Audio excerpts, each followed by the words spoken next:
Welcome to Diaries. My name is Michelle and this is Tia. And on our channel, we share stories on how to build wealth through real estate.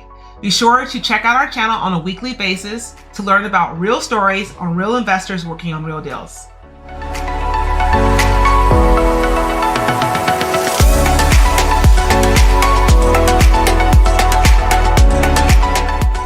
And today's topic is 5 reasons why you may want to consider a DST, a Delaware Statutory Trust, in investing in real estate. Before we jump into number 1, I think I'll just provide a little bit of context of what a DST is.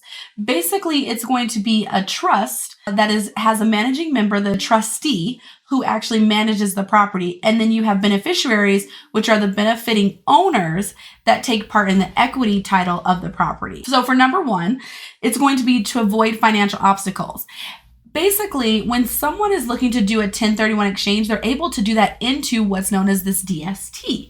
And the reason this is beneficial is that you may sell your property, and let's say you sold their property for $5 million. $3 million of that is equity. $2 million of that is going to be a loan that you had on the property. And with your exchange, you have to replace both of those, your debt as well as your equity. But let's just say you're retired or for some reason you know that you're not going to qualify for that $2 million loan. If you actually put that money into the DST now becomes the borrower and becomes the investor. And so they're actually the ones that are able to qualify for the $5 million total, right? With your $3 million equity and then the $2 million debt. And so you actually can avoid all of the financing obstacles. So it makes it super easy in that way to use this as a tool. Right. And number 2 reason why you may want to consider a DST is no more property management headaches, right? The good thing with DSTs is that DSTs are usually a professionally managed portfolio.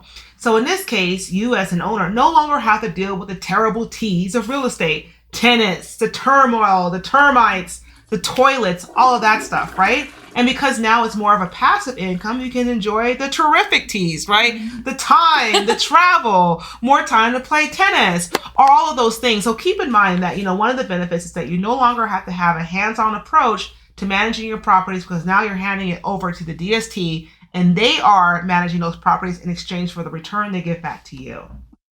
And number 3, DSTs actually make a great backup property. So for example, when you're looking to do a 1031 exchange, you only have 45 days to identify. And for some investors, this may be something that they haven't figured out how to overcome and feel comfortable with. But a DST can provide you with that security because you can actually identify your initial property that you'd like to invest in, and then you can list a DST as a backup property, which will be there.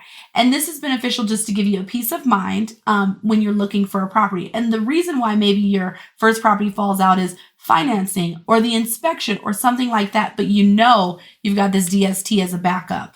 So they serve as great backup properties for a 1031 exchange. Absolutely. Number 4 benefit to DSTs is diversification.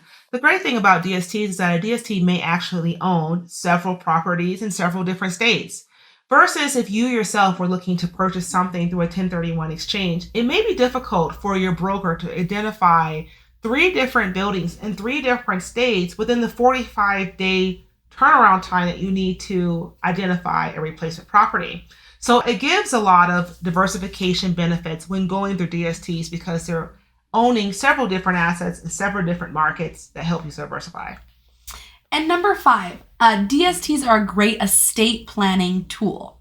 And the reason is, for instance, let's say you are looking to retire at the end of your life, and for some reason, your children are not interested in the real estate industry, or there's some contention that may come up in arguing should you honestly pass away and not be the managing partner or member of your actual investments that you currently own. So by selling all of your properties and putting that into a DST, as we mentioned, the DST manages it, takes care of it, you're completely hands off.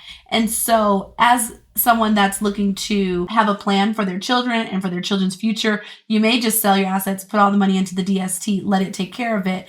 And now you know that once they sell that, each of the shares are going to go to your children and they can decide if they want to continue to do 1031 exchange or if they'd like to keep the cash. Absolutely. So that reminds me, we have another story for the Diary. Yes. Yes.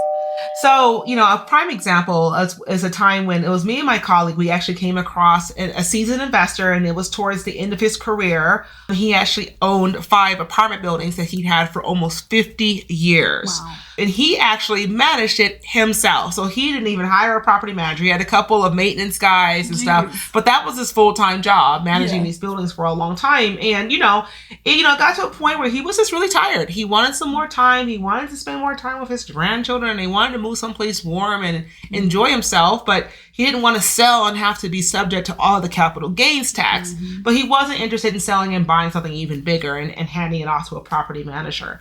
So in that particular case, we did advise that he seek out a DST. And so the great thing about the DST is that we did end up selling that portfolio. He went into a DST. Now, there's a couple of cons of DSTs that he had to, really consider. The first con is that you do lose a lot of your control when it comes to a DST. So if you're a person that's really used to being the decision maker, being hands-on, that you own everything, the DSTs may not be for you, but at some point, he got to his point of his life where it's like, you know what? I don't need to have control over it anymore. So that's one of the cons, potential cons.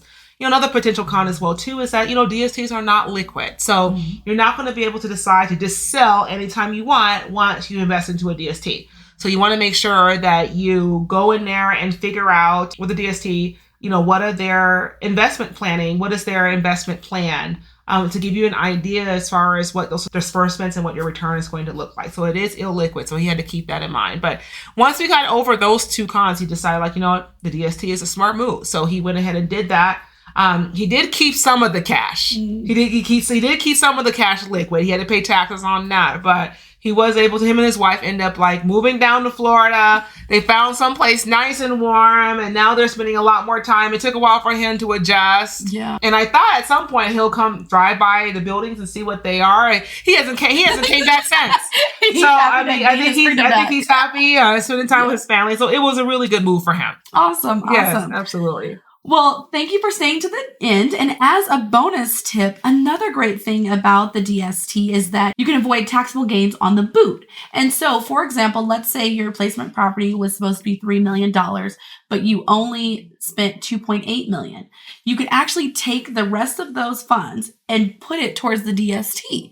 And now that money is actually working for you and it's not taxed. So the minimum I believe that you can put into a DST is $100,000, but each of them probably have, their own terms and conditions. But that's also a great benefit to investing in the DST. Awesome. And if you like this video, be sure to like and subscribe. So on a weekly basis, you can hear about real stories, about real investors working on real deals. See you next time.